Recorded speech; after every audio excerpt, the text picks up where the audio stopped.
This professional tango dancer of 1914 has a sash that trails on the floor. And an aigrette that's a piece of nonsense, pure and simple.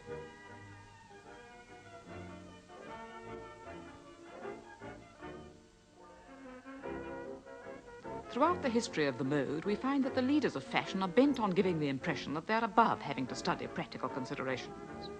When a style that might be called sensible comes in, it's sure to go quickly out of favour.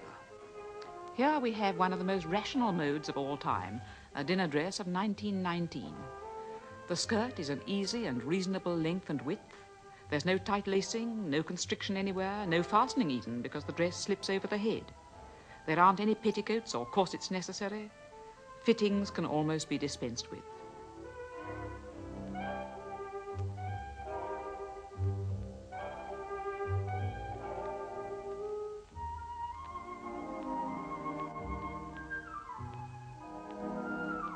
The bandeau round the head keeps the hair in place, and in any case, plain bobbed hair with a slightly tousled look saves time and money at the hairdresser's. The shoes are moderate in form. If the human body has ever been clothed in a sane manner, this was it. Yet within a few years, this girl, who was the picture of common sense, turns into this. The dress of 1919 merely concealed the figure, giving every woman the benefit of the doubt.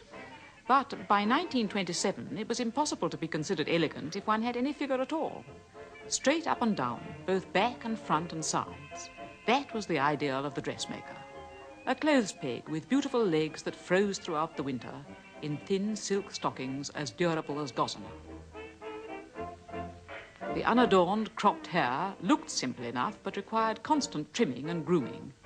There was a boom in sequins and beads, sewn on by a process which ensured that if one thread went, the whole thing began to come undone.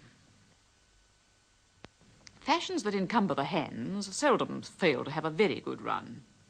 The boa, the muff, the bag, and the fluttering fan. They assert so unmistakably that one is a gentlewoman, just as curls and ruffles indicate the gentleman. A gentleman in English law used to be a man who engages in no occupation for gain. Here's the 1770s style of showing it. Other people earned his living for him. To be like the idle rich, that was what people aimed at. Do they still? We can only go up to the mid-1950s. This dress by Victor Steeple has 16 layers of net underskirts. Charming as it is, you'd hardly call it a thing of strict utility.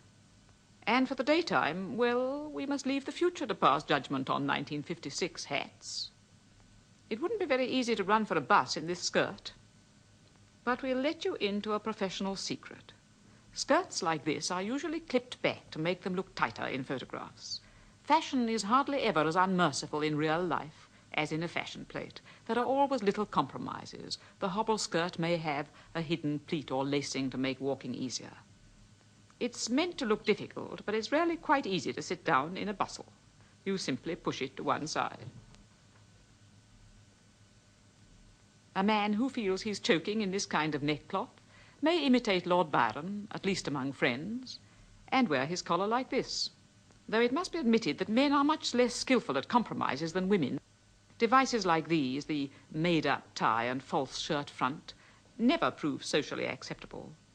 And it's probable that men have always been much more conscious than women of good form in their clothes. That is class distinction. In each age, their rules about what is done and what may not be done are much more rigidly observed. But why should we wish to advertise our idleness or pretend to be idle and useless when we are not? Why don't we give up all that nonsense? Yet, after all, isn't there a glimmering of sense in it? Our best clothes are a kind of make-believe, a gallant show of being rich and light-hearted and almost released from the physical burdens of life. We all recognize the need of make-believe. Our music, our poetry, our paintings, our shows, our dramas give expression to our daydreams. And our clothes, too, have a daydream significance. A world where there is no toil, where everything is clean and bright, where all women are beautiful, all men noble. That is our secret aspiration. A world of exquisite manners, or of lofty affability. or of casual and easy friendliness.